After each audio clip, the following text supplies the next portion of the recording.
Selamat malam. Hari ini kita dengan untuk penghimbauan yang ada di Kota Sanggau, ada Melayu, ada dari Lombok Flores, ada juga dari Lombok Sanggau.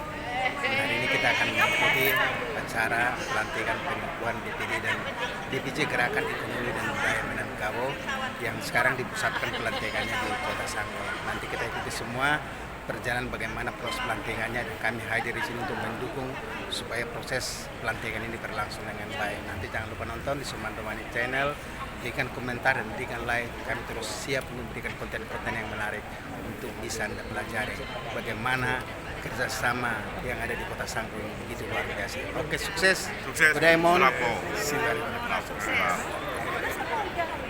Ada mau disampaikan? Sudah. Ada Pak mau disampaikan? Terima kasih. Oke, Terima kasih. Di NTT itu kan ada Universitas Muhammadiyah tuh.